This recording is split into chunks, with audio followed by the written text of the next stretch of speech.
How did you get to Atlanta? Because I know you said that you're from Florida. So how did the journey end up to Atlanta? All right. I can give you a little sample because Okay. it's gonna be a long talk. We're Right. gonna have a Okay. girl. But I actually grew up in St. Petersburg, Florida. Mhm. I was raised in the arts. I started in performing arts elementary school. Then I went to John Hopkins Center for the Arts and International Studies middle school. Then I transitioned to then I transitioned to the Pinellas County Center for the Arts. Mhm. At Gibbs High School, and then I graduated from the University of Arts in Philadelphia. Um, I actually got discovered from the late and great Chuck Davis, Okay. which is called the Chuck Davis African American Dance Ensemble. Oh, Um, nice. he discovered me while I was under the tutelage of Paulette Johnson Mhm. um, during early elementary days.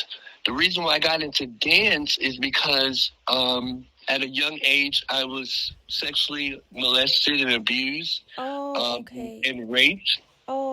And I end up writing in my journal. I end up telling my story as a child when I was in fourth grade. And once I put that in a journal, the school found out, and it was a blessing and a curse because once I told my journal and told my story in my journal, I Mhm. felt as though like my parents and the school sort of turned their back on me, meaning like, yes, I did get the mental help, but I felt as though like I didn't have anyone to talk to when it really came to the deep feelings. It was almost like push it up under the rug and we're not going to talk about it, Right. Okay. Yeah. just because of the family I come from, which is a church background. Right. Mhm. However, um, my fairy godmother, Paulette Johnson, she ended up talking to me. She was like, Rikki, I really feel as though you should start dancing because I was Mhm.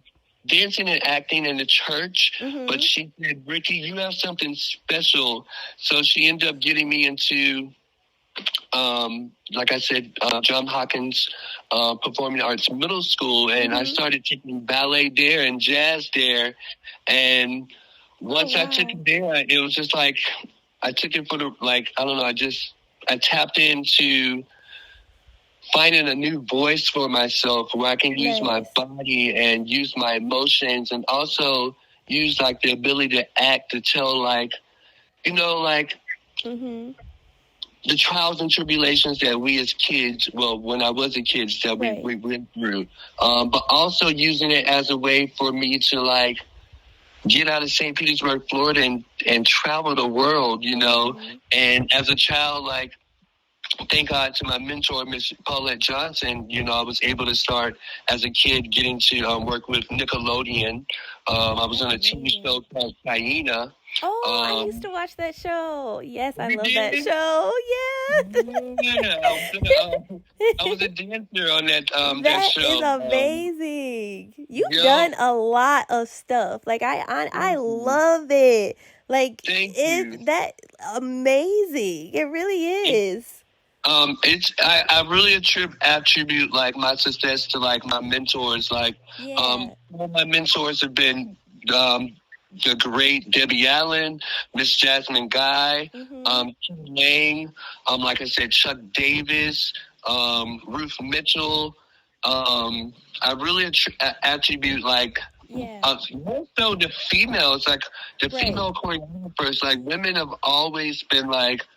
Um, I don't know, a backbone, a support system for me when it comes to pushing me and giving me advice, but also seeing avenues where I can be really tapping into and like allow myself to like, do some phenomenal things and work with some phenomenal companies and Right. production companies, you Yeah. know. Yeah, I seen that you went to Debbie Allen's School of Dance. I was gonna ask you about that. I was Yes, like, ma'am. ooh. Um, It's funny because as a kid, I trained with Debbie during like my 11th grade and 12th grade year in high school. Oh, wow. And then it became full circle because I ended up dancing with her here in Atlanta at the Visual Arts Alliance Theater on a Broadway show called Twist, where it went from her being my teacher to actually being my actual boss, you know. Yeah. And not just dancing, I was dancing, singing, and acting. So Right. it was amazing, you know. And it was kind of cool because during my college years, I actually danced and choreographed with Raven Simone, and then like while I was our Broadway run during Twist, Raven Simone, and actually what is his name? He passed away. He was on the TV show Martin. I think his name. Oh, he Tommy. played Tommy? Yeah, okay. yeah. Yeah, I forgot his name, but I know who you're talking about. Yeah, he played Tommy. I think his name is Tommy Payne. Now you say that. Yeah. But you know, it's kind of cool just having like the greats that I looked up to Right. as a child, you know, and then them actually coming to life where I actually started working with them, or they're actually coming to see me perform, you know, with under the great, like you know, like I said, like Debbie Allen.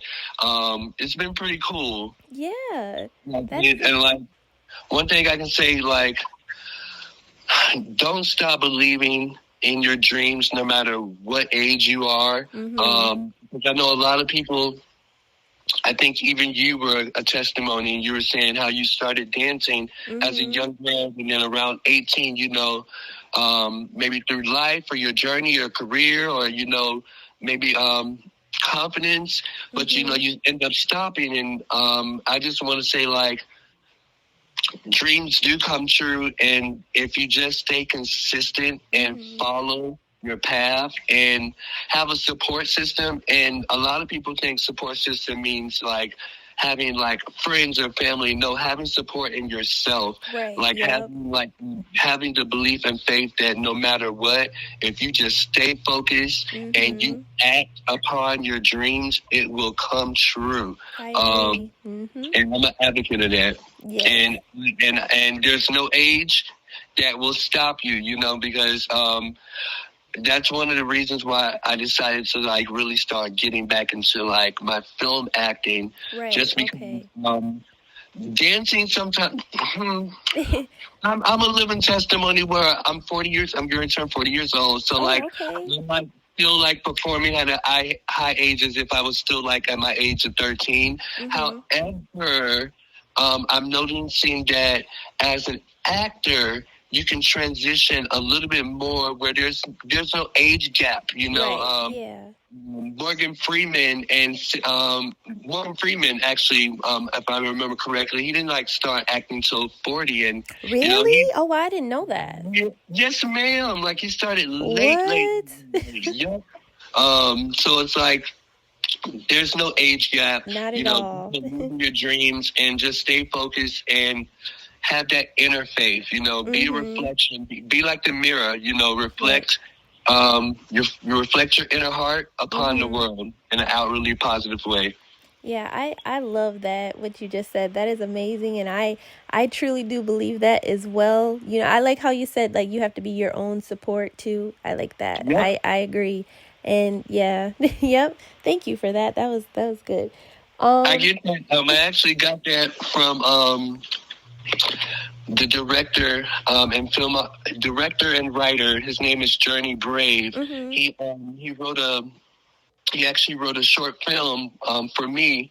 I was an actor in our reflection show, and we were talking about, you know, just the higher and lower self and how we talk to ourselves, and, you know, like truthfully what we say and what we say to ourselves really will manifest into the world. So we have to really be mindful of what we say and how we say it, but at the same time, have conviction when you say it, you know. And yep. You have to really believe it. Yep. I agree. Yep. So back to when you came to Atlanta, what age you said you were, or I don't know, I'm not sure if you said that. After college, It was after college. I Okay. ended up dancing with Tokyo Disney. Then Katrina happened, where Oh, yeah. Okay. I had to come back home. Instead of coming back home, I was like, okay, do I want to go to LA, where Okay. I can end up like going on a film and television thing, but I'll be a small fish in a big pond, or do I want to go to New York City, where I'm really, really comfortable because I had went to school in Philly, but I had Okay. started working with a lot of different agents in New York, or do I want to go to Atlanta where I can sort of reinvent myself? Because I had been doing a lot of ballet and a lot of like commercial film work, Okay. where I started feeling as though I was losing. I know it sounds weird, but losing my Black roots. Okay. Yeah, I understand that. Because in the ballet world, sometimes they can do what I can either be considered the token, which is the token black eye, or they can do something which is called whitewash, which is like, tone down your ethnicity, Right. for the Yeah. character, and I felt as though I was doing so many different roles and characters that was like that. And I was like, you know what? I'm going to go to Atlanta, where I can be actually a big fish. I mean, I can be a big fish in a small pond. Because when I came to Atlanta, there really wasn't too many artists that was doing ballet and technical dance, Right. as well as the circus art. So I ended up coming to Atlanta. I want to say in 2009. Okay. And I immediately started working with a dance company and a dance studio, which is pretty. It's in like the dance history of Atlanta. It's called Gotta Dance Atlanta. The owner, Kim Thomas, ended up taking me up under her wing, and I ended up being a big dance teacher there. And I ended up started also teaching at Dance 401 Studios, and then I ended up getting an agent. Which was with Block South, and then I eventually went with DDO. Then I eventually signed with Excel Agency, where I started working as a full-time performer that went from like not just stage, but actually film and television and stage and live tours.